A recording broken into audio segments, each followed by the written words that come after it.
Toronto's winters were harsh, blanketing the city in snow as families struggled to rebuild after the Second World War. Yet amidst the cold, one mother's unwavering hope created warmth.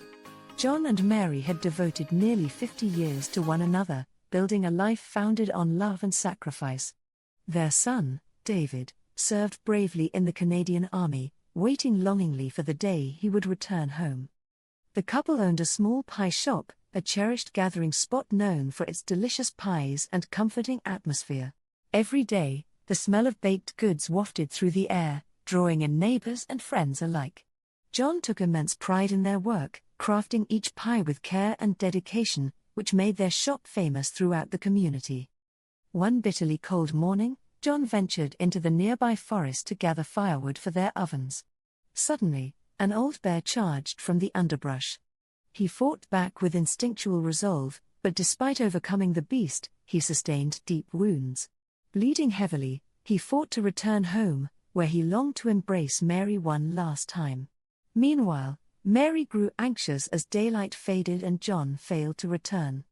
Realizing something was wrong, she gathered the neighbors to search for him. Hours later, they discovered John crawling through the snow, his body drenched in blood. Mary's heart shattered as she rushed to his side, desperate to save him. They placed him in a wagon, and Mary pressed fabric against his wounds, fighting to stop the bleeding. Sadly, despite their efforts, he passed away before they reached a doctor. Time halted for Mary as she grappled with the loss of the love of her life, her heart heavy from nearly 50 years of shared dreams now torn apart. The following morning, news of John's death was relayed to the Canadian Army, hoping to reach David. Days later, Major Smith informed Mary that communication was slow and David was still stationed overseas, a truth that weighed heavily on her heart. Unable to bear the depth of her sorrow, the neighbors organized John's funeral beside the church they had attended for years, where Mary stood silently, holding on to the memories of their life together. Days turned into weeks, and weeks into months, with no messages from David. Time marched on, but Mary continued her routine, unlocking the pie shop each day, though a haunting silence replaced John's cheerful presence. Business declined as Mary struggled with her grief, but neighbors offered their support, attempting to breathe life back into the shop. Yet Mary would only smile gently, maintaining her belief that David would return. She wrote letter after letter to the army, reminding David that she would always wait for him. As time passed, her eyesight began to fade, making her tasks harder. Despite her failing vision, she crafted letters filled with love and hope.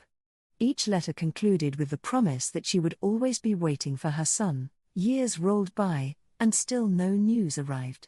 Her once vibrant bakery turned into a shadow of its former self. Yet Mary remained resolute in her conviction. One stormy midnight, as rain tapped against the roof, a knock echoed through the stillness. Mary opened the door to find a soldier, her heart racing. "Mom, it's me," the familiar voice called softly. Overcome with joy, she enfolded David in her arms, feeling warmth returning to her life. They spent hours catching up, but David explained he could only come home at night due to his ongoing duties at Army headquarters. Their nightly reunions became a cherished routine. Mary found renewed energy, and the bakery began to flourish again as the comforting aroma of fresh pies filled the air. Neighbors speculated about David's presence, but they never saw him during the day. Mary simply smiled and said, "He comes home every night." Then one day, a Canadian Army officer arrived with grave news. A soldier had been killed while clearing landmines, and identification tags had been recovered. The officer gently informed Mary that they believed the remains belonged to David. Anger and heartbreak surged through her as she insisted, "My son is alive. He comes home every night." Yet the officer, filled with sorrow, left behind the unopened envelope containing the worst news a mother could face. Confusion filled the neighborhood as they watched Mary, who had outlived her grief through unwavering faith. Each midnight, they heard the familiar knock at her door, and each morning the shop flourished anew.